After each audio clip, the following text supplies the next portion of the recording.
Senator Alan Peter Cayetano na hindi niyo raw po natibag ang Senado. Good luck to Senator Alan Peter Cayetano.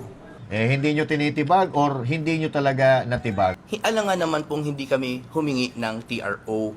Wala because ngang TRO po because- walang TRO. So, Oo. Yes, but we are the duty way bound, is ma'am, clear yes, for him to be arrested. Well, Hindi it's ba? okay. How do you we don't- feel we as don't a mind. lawyer for this person who is, I don't know where he is. You're Well, we still can- defending him. Well, that's the job of a lawyer, ma'am. Sis. Alangan naman po hindi ko siya i-defend. Hindi But, ba? At eto na nga mga kababayan, Senator Chis Escudero nakipagkasundo sa grupo ni Soto pero ginamitan ng talino. Ay nako. At eto pa, JVL, Sito at Mig Zawiri, nilusob sa kanilang sariling account sa FB, deactivated na ang comment section. Samantala, Attorney Jimmy Bondoc, sinupal pa lang mga reporter na anti-Duterte, pahiya kayo. At syempre, matibag, bumuwelta sa pasaring ni Senator Alan Peter Cayetano. Abay, ano kaya ang banat? Pag-usapan natin lahat ng yan, mga kababayan. Maya-maya po, lamang. Para lagi kang updated. Ako nga pala si Bidaya ng mga oposisyon sa kasalukuyan ko. At sabi nga, galit na galit ang mga lapungan ng Pangulong Duterte. Kung hindi ka pa nakakapag-subscribe, isubscribe mo na yan!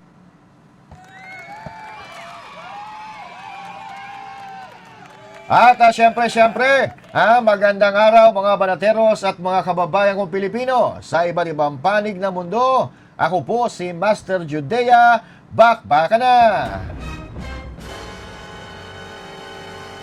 Syempre, kumusta po kayo mga kababayan ngayong araw na ito, araw po ng Martes at May 19 of 2026. Kumusta? Okay. Kumusta daw po kayo? Sabi ni Senator Bato. Ano daw ulam nyo? Sabi ni sabi ni Senator Bato, siya daw nagluluto ng bulalo at nag-iihaw ng pampano na may sawsawang kalamansi at maanghang na toyo. Di ba? Kayo, ano ba ang mga ulam ninyo dyan? Sabi ni Senator Bato, chill lang daw kayo dyan. Nandyan lang daw siya sa tabi-tabi. Nagtatago sa kidnapper. Pero ang sabi, mayroon na daw po silang kinalaman. Alam na daw po nila ang whereabouts ni Senator Bato de la Rosa. Pero ayos daw ba sa inyo yung ginawa niya? Nagamit ni Senator Bato yung training niya sa pagkasundalo? Pero ang maganda kasi dito, hindi siya naipagkanulo sa ibang mundo. Di ba? Sa ibang lahi. Anyway, mga kababayan, at medyo humupa na po ang mga kaguluhan, pero mainit pa rin na pinag-uusapan ang tensyon dyan sa Senado. Dyan sa pamumuno ni Senator Alan Peter Cayetano, yan. Dahil hindi po nagtagumpay ang maitim na balak ng mga administrasyong bangag. Di ba? Ginamit ang NBI. At eto na nga, At may buwelta po, May buwelta po si Matibag doon sa sinabi ni Cayetano.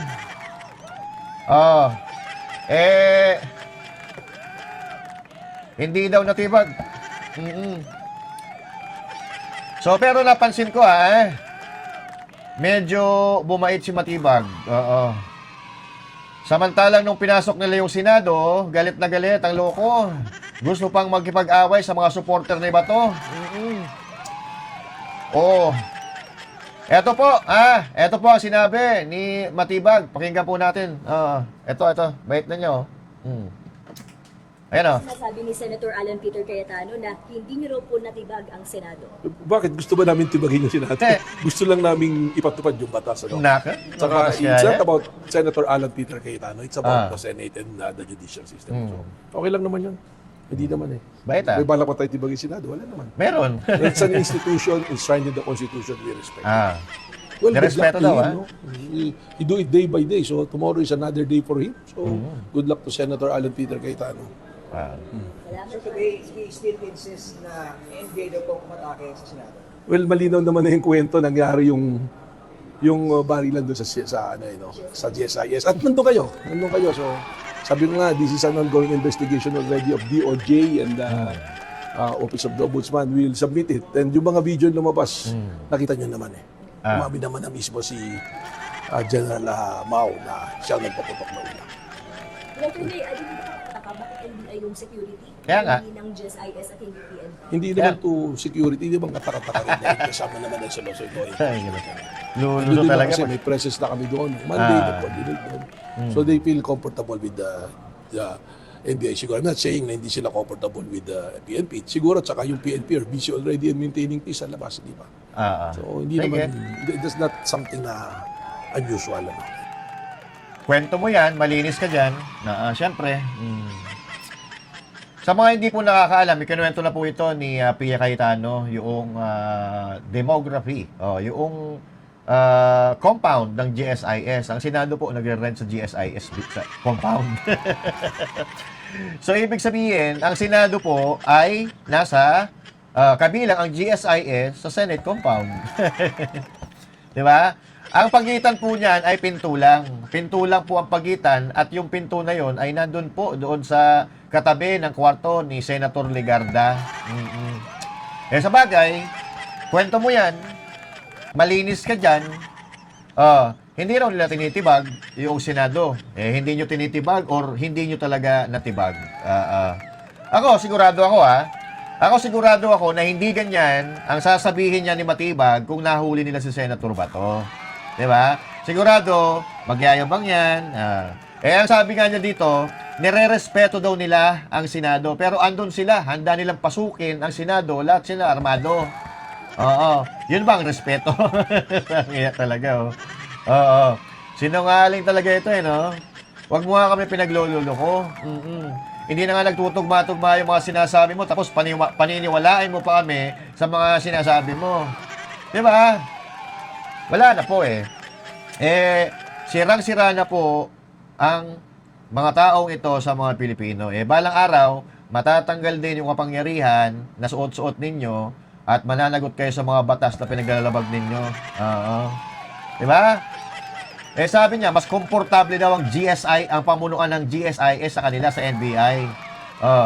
So, hindi naman daw niya sinasabi na hindi komportable ang GSIS na humingi na responde sa PNP. Pero bakit hindi sa PNP? Wala namang magiging kaguluhan dyan kung wala kayo dyan. Walang magpapaputok kung walang NBI dyan, katulad ng gusto mong sabihin na wala. Pero, ang katotohanan, hindi natin maitatanggi, sinalakan nyo ang Senado. Walang gulo kung wala kayo. Yun ang katotohanan dyan. Diba? Yan lang naman ang sa akin. Nagpositibo nga sa paraffin test eh. Diba? Ano yun? Hindi nagpaputok. Tingnan natin kung ano lalabas sa bolang kristal. Kasi, yung nahuli daw na driver na nag-positive sa gunpowder, nakalaya na kahapon. Oo. Tingnan natin kung ano magiging resulta ng investigasyon na yan. Oo. Yung ng malaking tao diyan sa gobyerno, di ba? Nahulihan ng marijuana, punta kinawagasan, areglo. Di ba? Wala tayong magagawa.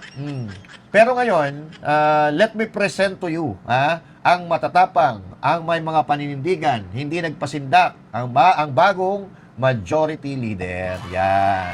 Okay? Ang bagong majority black. Yan. Bagong majority black. Ayan po sila. Palakpakan po natin yung mga yan. Palakpakan po natin. Alam nyo, dati, galit na galit tayo dito kay Camille Villar, kay sino pa ba? Si Mark Villar, di ba? Kasi, parang feeling natin, sumusuporta at kumakampi sila sa mali. Pero ngayon, mga kababayan, naitama nila yung pagkakamali na iniisip natin sa kanila kasi sumuporta din sila. Sumuporta na sila dito kila Alan Peter Cayetano. Yan. At, palakpakan natin silang lahat. Pero, wala tayong ibang dapat dito na isipin kundi si Senator Bato. Dahil kung hindi lumitaw si Senator Bato, baka iba ang nangyari dyan sa Senado. Baka hindi nakuha nila Alan Peter Cayetano, ang tapang talaga ng Senator Bato eh. Pero congratulations Camille Villar, Camille Villar at si Mark Villar, no? Saludo sa inyo. Suportado kayo ng mga Pilipino. Sa pagkakataong ito, isinantabi nila yung kanilang kapangyarihan at kayamanan dahil hindi sa lahat ng oras ay iisipin mo yung yaman. Kadalasan, mas masarap na pipiliin mo yung paninindigan kaysa sa kapangyarihan at kayamanan. Di ba? Kasi marami silang negosyo na kung matatandaan natin ay talaga namang pinag-iinitan, no? Pinag-iinitan, gusto silang kasuhan, gustong silang bigyan ng problema sa kanilang mga negosyo and all that. Same with Senator Cheese Escudero. Kay Jingo Estrada, kay sino pa ba? Si Senator Bongo, sino pa ba? Joel Villanueva, kinakasuhan din nila, di ba? Pero ito kasing iba, si Bato, si Bongo, at si Robin Padilla, talaga namang Duterte supporter talaga yan. Pero lahat kayo, na matatapang, Brave 13, saludo sa inyo at suportado kayo ng hindi lahat ng Pilipino, majority ng mga Pilipino. Yung mga matitinong Pilipino na nag-iisip at hindi nagpapaniwala sa mga uto-uto.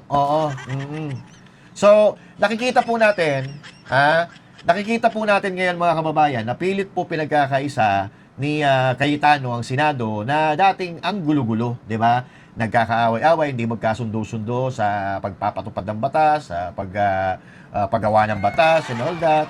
Pero siyempre, naiintindihan natin na politika nga ito. May mga lumalabas pa nga na propaganda laban kay Cayetano.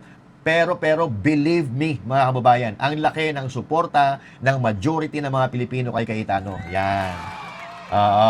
Diba? Yung mga dilawan, yung mga bangag supporters, yung mga utu-utu lang naman dyan, ang ayaw kay Cayetano Diba? Yung mga anti-Duterte, yung mga komunista, yung mga Marcos loyalist na tatanga, yun ang ayaw kay Cayetano. Diba? Yun lang naman kukonti lang yan ng mga yan Hindi nga nila mapanalo yung kanilang mga kandidato. Ang realidad, mas marami ang sumusuporta sa leadership ni Cayetano. Yan ang totoo, mga kababayan. Yan ang totoo dyan. Nakikita nyo Nakikita nyo yan nasa screen? Puta, he gained millions and millions of views sa kanyang mga live stream dyan sa Facebook. Di ba? Ang tanong, sino ba ang nanonood sa isang tao kapag nagla-live sa social media? Di ba? Majority dyan ang manonood dyan. Yung mga sumusuporta sa kanya. May mga pakonti-konti na trolls na mga bayaran, pero karamihan dyan ay sumusuporta sa kanya. And that's how it works in social media. Yung mga supporters mo, yun ang manonood sa'yo. Although may mga bayaran dyan na magko-comment kasi 100 daw kada comment ko, no? Pero, mas maraming manonood dyan, nakaalyado. Diba? Ganun po sa vlogging ganun sa Facebook, ganun sa YouTube. Pag nag-live nga tayo di ba? Ang mga manonood dyan, yung mga supporters mo talaga. Di ba? Pero may pakonti-konti na mga trolls na nanggugulo at nagpapapansin, ganon. Pero, sa totoo lang, kung titingnan natin yung mga komento sa mga live ni Alan Peter Cayetano, karamihan puro pabor sa sinasabi niya. Kahit tingnan nyo pa, di ba? Kaya huwag kayong magpapalin lang sa mga propaganda na nagsasabi na patalsikin si Cayetano, papalitan si Cayetano. Konti lang naman yung mga nagsasabi niyan. Di ba? Binuboost lang po yan. Binuboost lang ng mga bayarang vloggers, ng mga bayarang mainstream media. Kaya nagmumukhang marami sila. Pero, putya, nagsama-sama na sila, pero mas malaki pa rin yung views ni Cayetano. Di ba? Pero ang totoo, konti lang talaga sila. Kung konti na nga lang sila, karamihan dyan, tanga pa. Oh, yan pong nasa screen, yan pong nasa screen na nakikita nyo, yan po ang patunay na overwhelming ang suporta kay Cayetano. Oo. Oh. Biruin mo, isang video lang, isang video, 40 million views. Oh. So far, wala pa nakakagawa niyan na senador. Di ba? Record breaking. Kung malakas sila, sana, itong dalawa na ito, ang sinusuportahan ng mga Pilipino. Ito. Ayan, sana ba yun? Oh, nawala tuloy yung dalawa eh. Ibig sabihin, si JB Ejercito at saka si Mig Subiri. Si JB Ejercito at Mig Subiri. Pero ito, pakinggan po natin yung sinabi ng dalawang loko-loko na akala nila matutuwa ang mga Pilipino. Natauhan daw si Mig Subiri. At yung the good one, buhang ngayon ang tinagurian ng the bad one. Ang sinasabi nga ng mga netizens, mas good pa daw si Jinggoy Estrada kaysa kay JB Ejercito. Bagay, oo.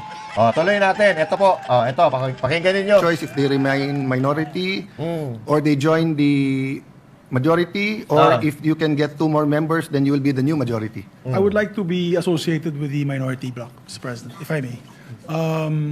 Binatikos nga ako nila, sabi nila na lagi ka naman binabatikos sitting at nag-abstain. Nag-abstain lang ako para have a free hand to vote on which issue that I think is important. Lagi ka naman binabatikos kasi wala ka naman pananindigan.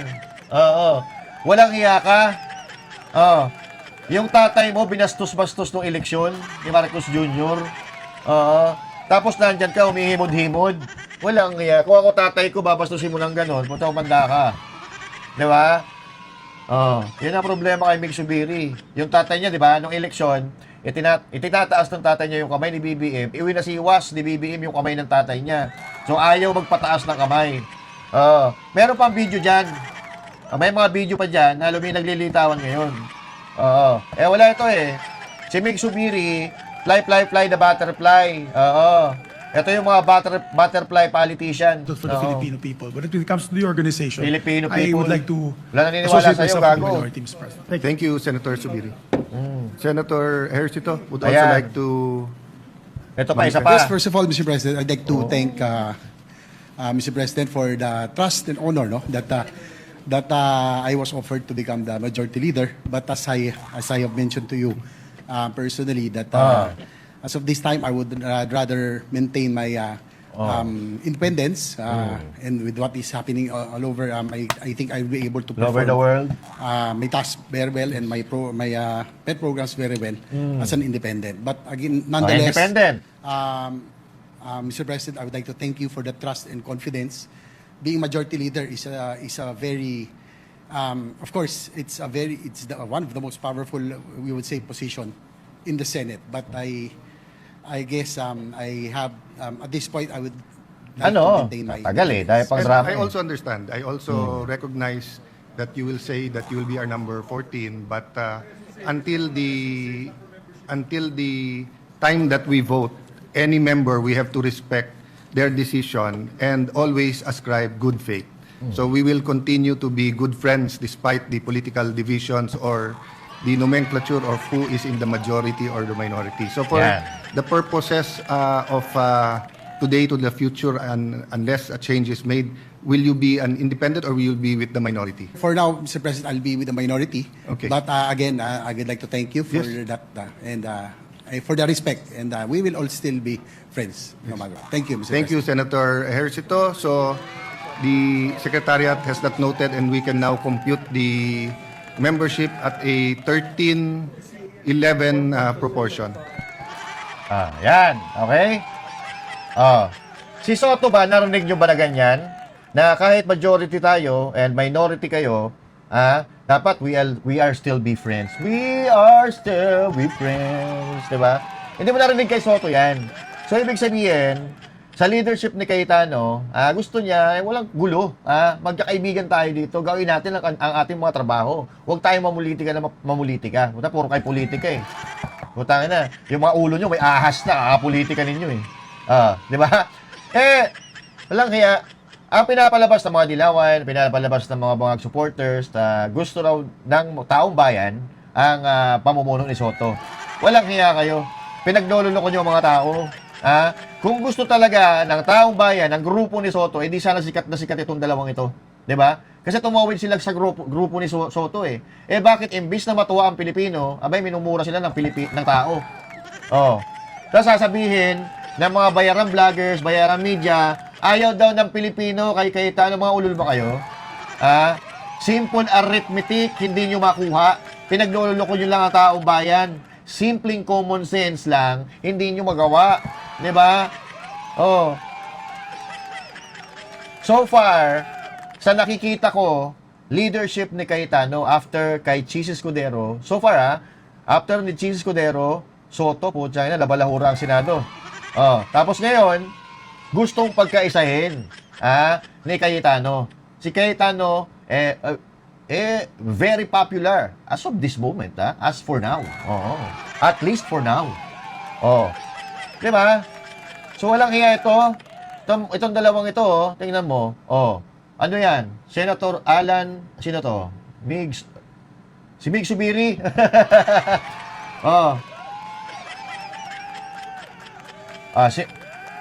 Facebook account yan ni Mig Subiri. Nagsi-deactivate sila na comment section, naka-off. Kasi nilusob sila ng mga tao, nilusob sila ng mga supporter ng Duterte, supporter ni Bato, supporter ni Cayetano. Tapos sasabihin nyo, mas maganda ang leadership ni Soto? Mga tado. Paano pagkakatiwalaan ang isang senador na takot niya sa komento ng taong bayan? Ang mga netizens, mga ordinaryong Pilipino yan, and yet takot na sila. Diba? Paano pa kung ang magagalit sa kanila, yung mga malalaking tao, tulad halimbawa ng Pangulo ng Republikang ito, di lalo natakot yan. Kaya nga nagsibaliktaran yan, ang mga yan, dahil takot yan. Tulad pa na isang ito, di mo alam kung naglalaro ng bahay-bahayan o tumbang preso. Ayan si JB Ejercito. Nilusob din ng netizens. Nag-off din ang comment section kasi di niya kinakaya yung galit ng Pilipino. Takot sa kritisismo, pero kung makapagsalita, akala mo apakagaling na politiko. Di ba? Akala mo apakagaling na politiko, pero sa totoong buhay, mga baling-bingin, mga matatakutin, mga baliktarin. Isipin mo, kung sa comment lang ng tao, takot sila, paano ipagtatanggol niyan? Ang sarili nilang desisyon. Di ba? Hindi nila maipaliwanag, natatakot sa comment section.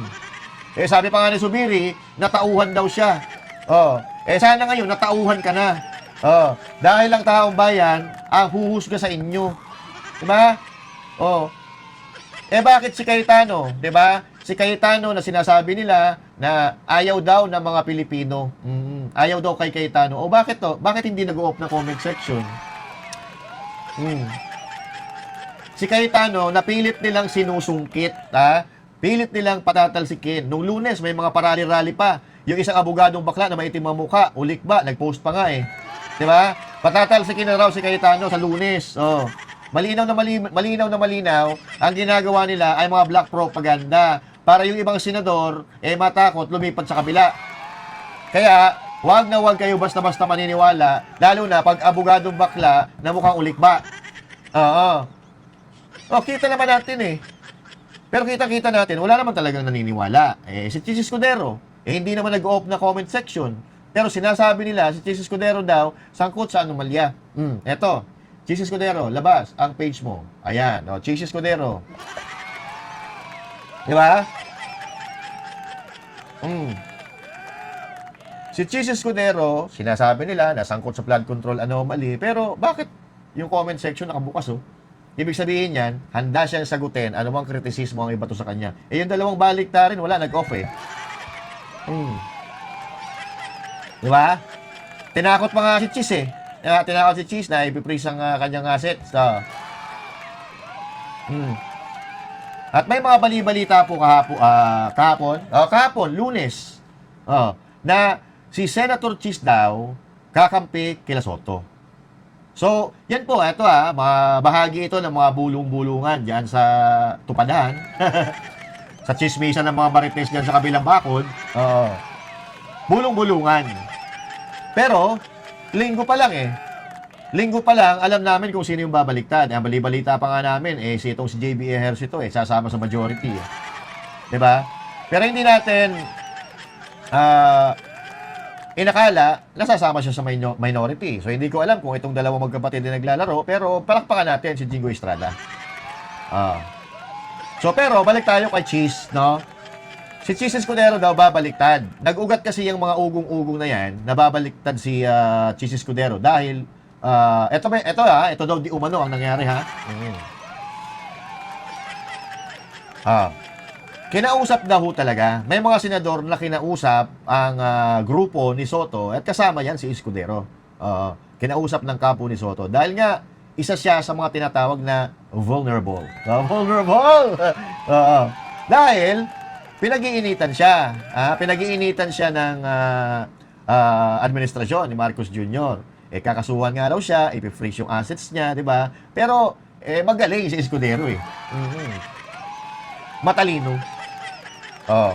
Noong kinausap daw si Escudero, ay pabiro daw pabiro daw niyang sinabi na lilipat siya sa kampo ni Soto, pero kung lilipat daw siya dapat ang maging Senate President.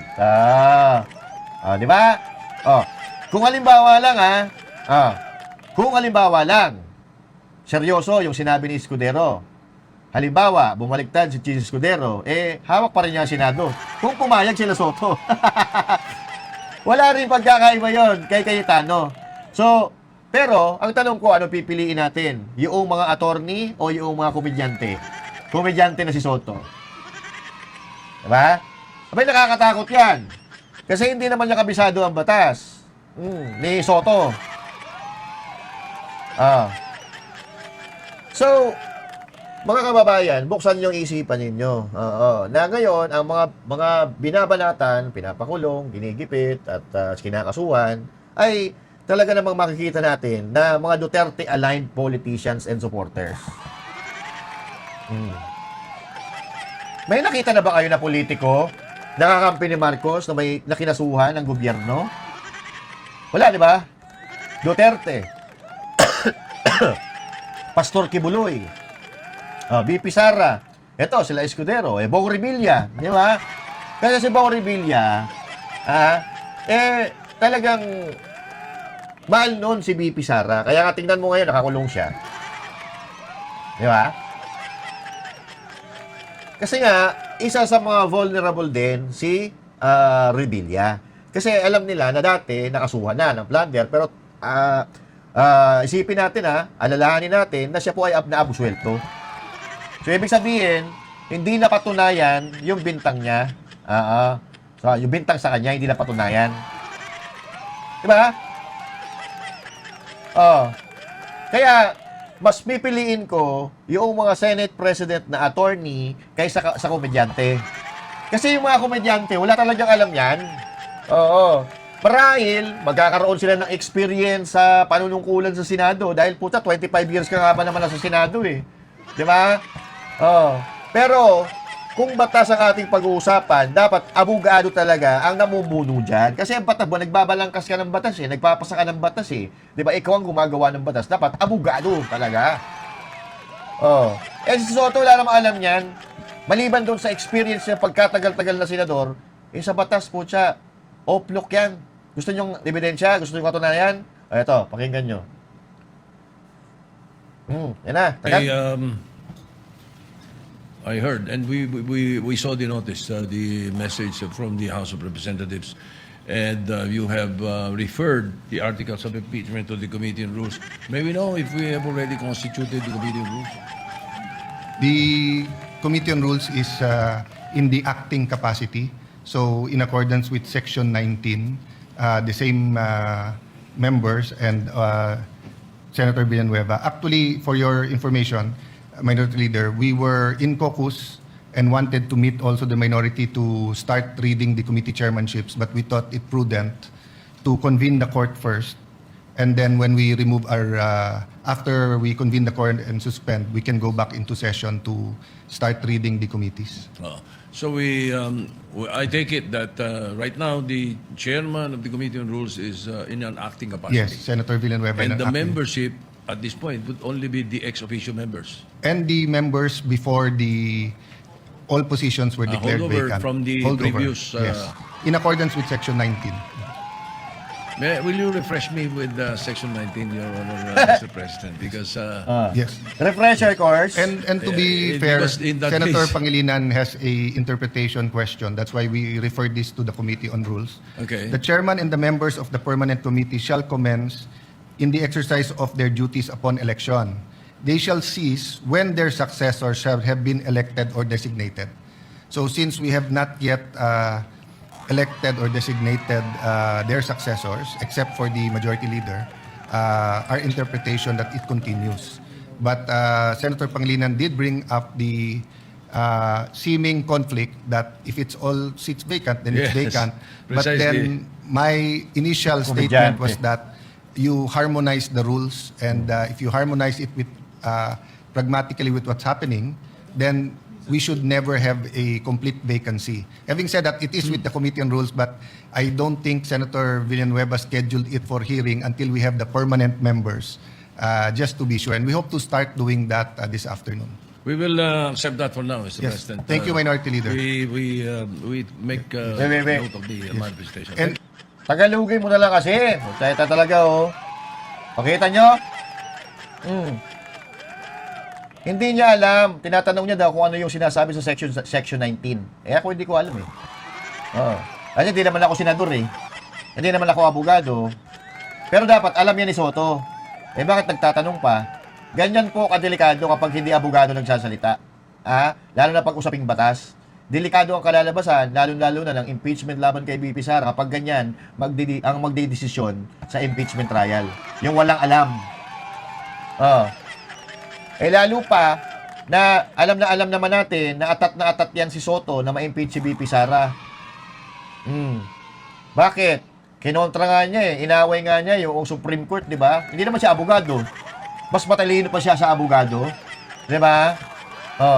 Kasi nga, pag napatalsik nila si BP Sara, na-impeach nila si BP Sara, isusunod nila si Marcos. Pag napatalsik nila si Marcos, siya na presidente. 2 taon na lang. Nagmamadali sila.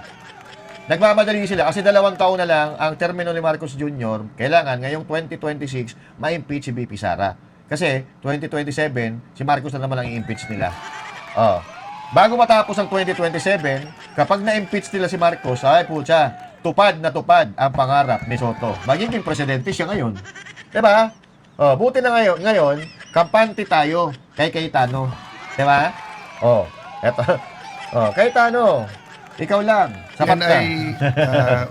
I will note and recognize not only your observations today, but the observation of Senator Pangilinan. And if we need to clarify later on, it'll be a good opportunity for us to look at the rules, given the 1392 present setup, unless we are overtaken by events. Yes. Okay. Majority Leader? Correction daw. Puta na, may pala naman. Correction, Mr. President. 1311. 13-11. Well, Okay, sige. it hasn't been corrected because Tama.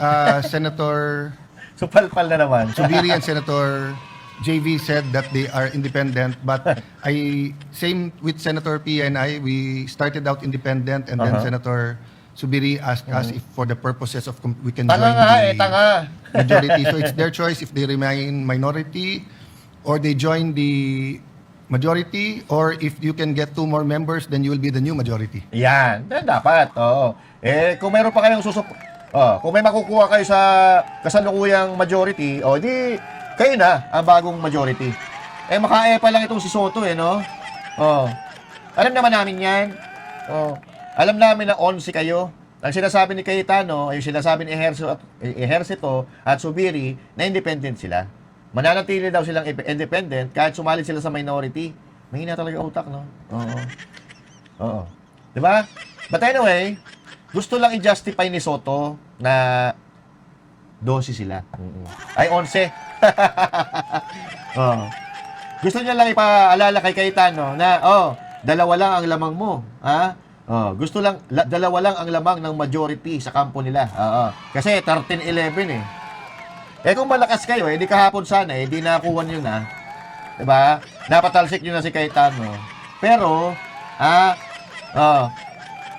ang problema nyo, hindi nyo kayang takutin, hindi nyo kayang tibagin ang bagong majority. Basta matagal na mga takot yan eh. Diba? Tapos ito mga supporter nila Soto, supporter ni Marcos Jr., supporter ng mga camping, na nagkukunya-kunyarian na kakampi sila ni Marcos. Pero pagka napatalsik nila si VP Sara Duterte, susunod na nila yan si Marcos. Kaya kunya-kunyari ngayon eh. Everything, lahat ng pangyayari ay pumapanig sa kanila eh. Kasi ayaw din naman nila kay Marcos, ayaw din naman nila sa mga Duterte. Maliban na lang doon sa mga bayaran vloggers ni Marcos at mga tatanga-tanga loyalista. Pero yung mga camping, mga dilawan, wala, sumasakay lang yan. Diba? Tuwang-tuwa pa nga yan na pinapanood na nagkakagulo ang administrasyon ni Marcos Jr. Tuwang-tuwa pa yan na ini-impeach si VP Sara Duterte. Kasi madali na lang nilang may sasakato para ng mga plano nila pag si Marcos Jr. na nandyan. Diba? Ganun lang yan. Mga ugaling, ugaling kanal yung mga yan eh. At hindi na naman natin masasabi na walang galit kay Cayetano, walang galit sa mga Duterte. Meron din mga galit-galit na pangilan-ilan. Lalo na yung mga media na hindi nakaporma sa panahon ni Pangulong Duterte kasi sila mismo nagbabayad ng kanilang pagsasama sila. Kay PRRD dati sila nagbabayad ng mga ticket nila. Ngayon putang ina, libre sila lahat. Di ba? May pamotor pa daw eh. Tapos may pakain pa. May pa-fine dining pa. Walang hiya yan. Pera ng taong bayan. Ay, nako. Oo. Pero ito, mga kababayan, isa sa mga halimbawa ng mga nagkukunyari na mga elitista, na magkukunyari na mga edukado sila, sinupalpal po ni Jimmy Bondoc. Sinupalpal ni Jimmy Bondoc si Sis Drilon, no? Si Sis Drilon, alam ko dating ABS-CBN to eh.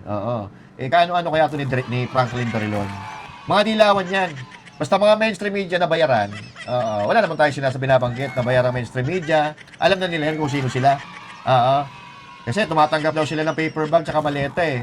Sabi nung 18 Braves, di ba?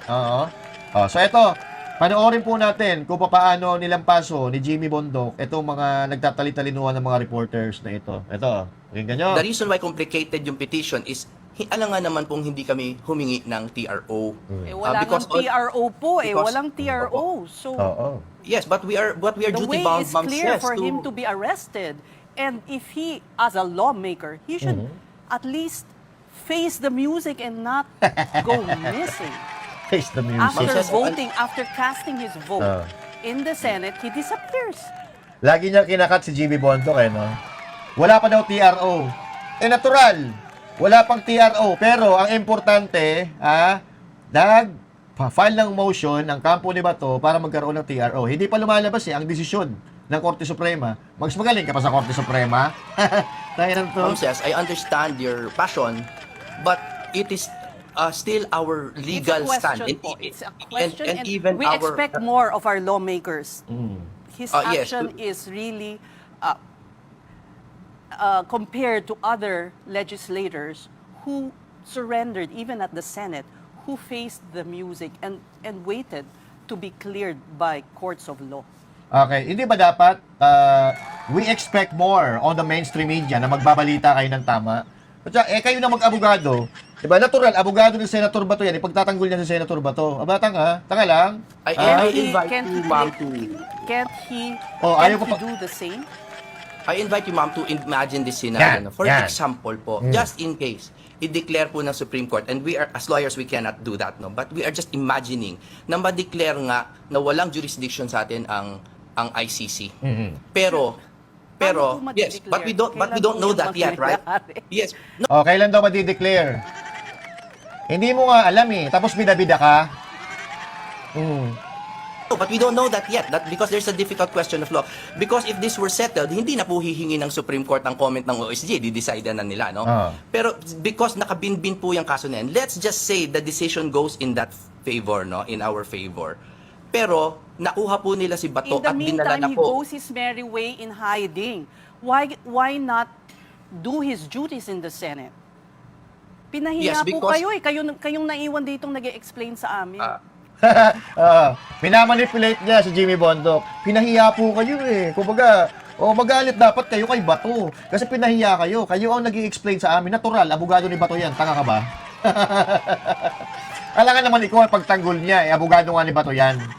Walang kaya to. Di sana nag-abogado ka para pagtanggol mo rin kung sinong gustong may pagtanggol. Ilan to? Yes, if well, Hindi it's ba? okay. How do you we don't- feel we as don't a mind. lawyer for this person who is, I don't know where he is. You're Well, still defending him.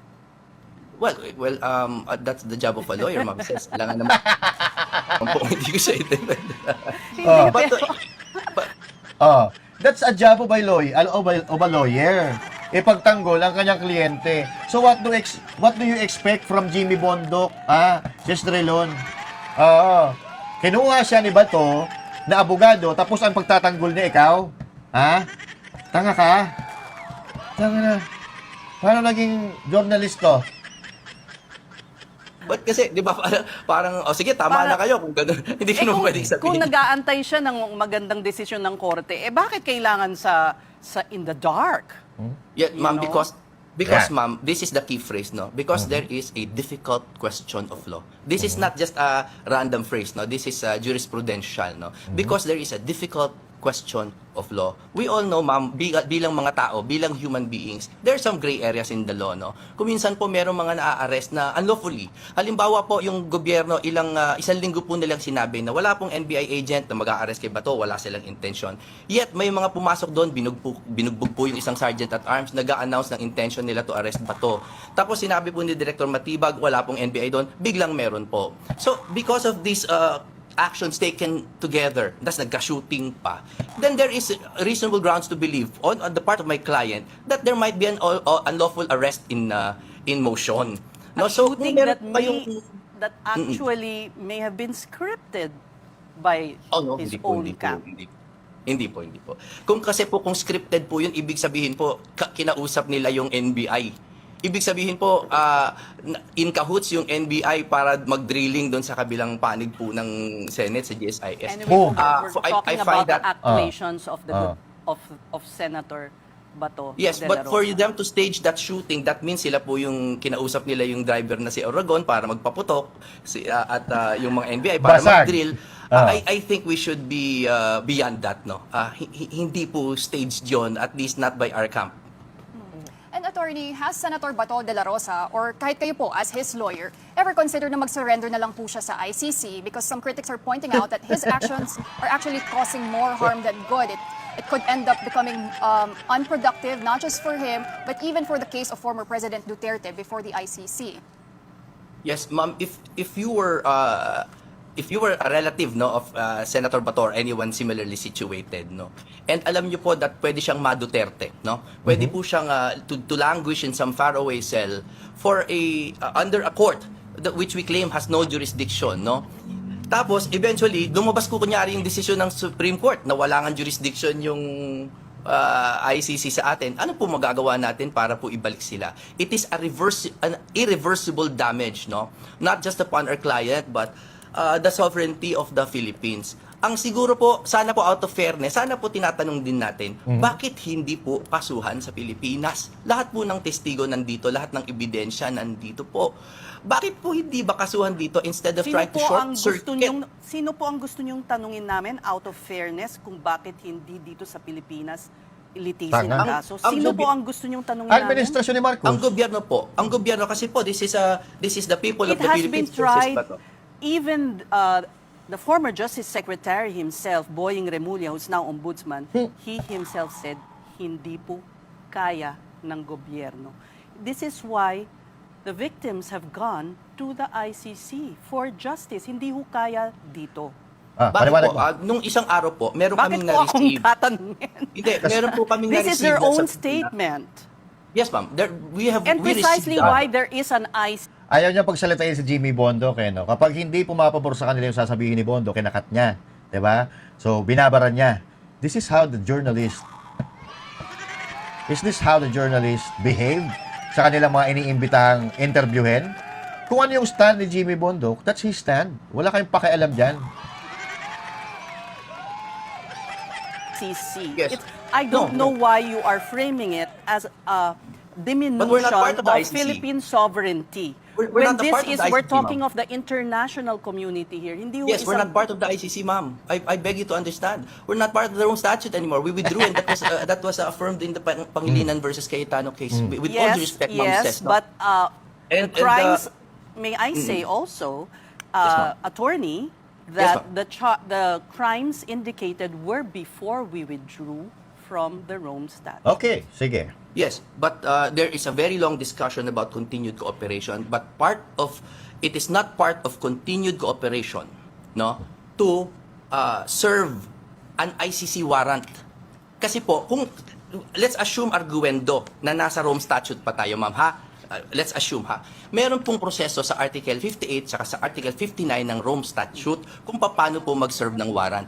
At katulad po ng lahat ng batas, di ba may batas mo, no? Kunyari RA, merong IRR, yung implementing rules. Sa Opo, ICC meron alam din ko po. po Ma'am, yun. sandali lang. This is very important, ma'am. Meron pong batas na Rome Statute, meron din pong regulations of the court. Yan. And in the regulations of the court, 31 number 3, nakalagay po doon kung paano mag-serve ng ICC warrant, which they did not follow. And the key phrase there is personal service. Kailangan po may personal service upon the accused, which they did not do. What did they do? They brandished it on social media and on media without serving us. Humingi po si Senator Cayetano, humingi po kami bilang legal counsel. Because out po of your deference to the client, law. and I'm sorry we're We were running not out of served time, the but I warrant. We're running out of time. Ganyan po ang sikreto, ha? Sa mga gusto mag-journalist o mag-reporter, kapag hindi pumapabor sa inyo ang argumento ng ini-interview nyo, we are running out of time. Yan po, ha? Pero kung tutuusin, wala po. Ha? Walang rules dyan. Yung ini-interview mo, hanggat available yan, pwede mo yung interviewin. We're running out of time. Sa bilyonaryo nga, Di ba? Sa bilyonaryo nga, kapag may guest sila, from the beginning up until the end, in-interview nila, Tapos, pag dito kay Jimmy Bondoc, we're running out of time. Kasi nga, hindi pasok sa mga narratives ninyo ang sinasabi ni Bondoc. Yun lang yun. At nasupalpal kayo ng malala dito, nagaling-galingan kasi kayo na hindi naman kayo abogado. 'Di ba? Sinabi na nga, alam nga naman ako, ginawa na nila kay PRRD, 'di ba? Nakinidnap si PRRD na dapat ay dadaan pa sa Korte ng Pilipinas, hindi naman nila ginawa. So, sa tingin nyo, tanga si Bato na susurrender na alam niya na dadalhin siya sa ibang bansa? Well, anyway, ito ay argumento. Ito po ay balitaktakan ng mga ordinaryong Pilipino katulad natin. Ito ay opinion natin. Ito po ay paninindigan natin na sa tingin natin ay mali yung hindi lilitisin sa Pilipinas bago dalhin sa daig. Kasi yun po Yun po ang nakalagay sa batas ng Pilipinas. Hindi tayo abogado, pero dahil sa mahabang diskusyon, napakatagal ng pinag-uusapan nito, alam na natin ang pasikot-sikot kung paano na hindi naman sinusunod ng gobyerno ni Marcos Jr. Diba? just like to point out, because he was running in the stairs and, even tripped. They were trying to serve the warrant on him. No, they were not. They were not in possession of the warrant. Then they admitted that. In fact, Melvin Matibag said to Cayetano that we will give it to you. And then sabi niya, hindi sa Tuesday na lang. And then next time na lang. And then next time na lang. They did not serve as a warrant. Basag. Tapos na. Tapos na. Kasi hindi nila narinig yung dapat na marinig nila. Ang gusto nila, dapat dikdikin natin si Bato. Putay na naman to. Ang interviewin nyo, kung hindi si Palsis, yung may tarta. Sino ba yun? Si Llamas. Oo. Kasi anti-Duterte yun. Yun ang interviewin nyo. Doon, maririnig nyo talaga kung ano ang gusto nyo. Kay Hidarian. Diba? Yun ang interviewin ninyo. Para marinig ninyo kung yung gusto marinig, yung gusto ninyong marinig. Anak ng tokwa naman ako. Pinagdoloko nyo mga tao Diba? So yan, mga kababayan, yan po ang patunay na meron talagang mga DDH, diehard Duterte haters. So itong mga to yan, katulad niyan. Actually, karamihan naman sa mga journalist, sa mga reporter, galit sa mga Duterte. Bakit? Tinabi ko na kanina Hindi sila nakakaporma pagka Duterte. Kasi ayaw gumastos ni Pangulong Duterte para sa mga media, sa mga reporter, kung pupunta sa ibang bansa, gastos nila yan eh. Tapos, sinusupalpal ni PRRD ang mga media pag nagsisinungaling.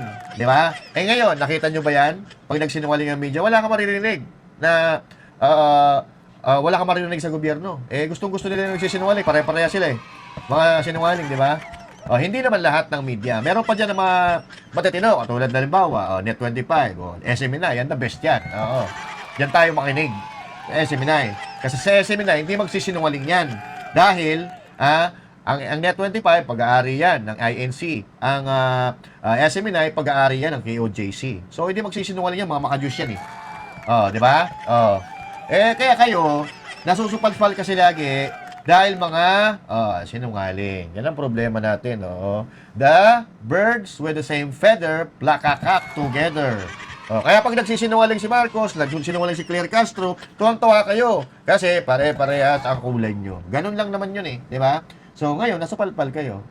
Akala nyo kay Jimmy Bondo, kahit ganyan-ganyang bagong abogado. Ang tingin kasi nila kay Jimmy Bondo, singer pa rin eh. Ang tingin niya, singer lang yan. Nag-aral yan, hindi yan makakapagtapos ng abogasya kung walang utak yan. Di ba?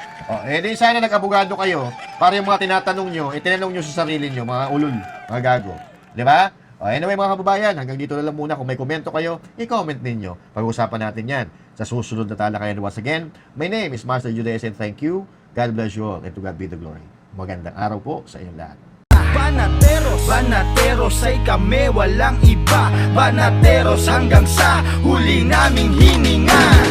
Yan ang Banateros, walang inuurungan. Pag tama palakpakan, pag mali ay babanatan.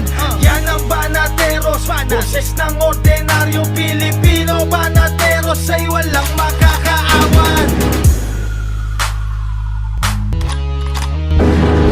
Para lagi kang updated. Ako nga pala si Bidaya ng mga oposisyon sa kasalukuyan po. At sabi nga, galit na galit ang mga dapungan ng Pangulong Duterte. Kung hindi ka pa nakakapag-subscribe, isubscribe mo na yan!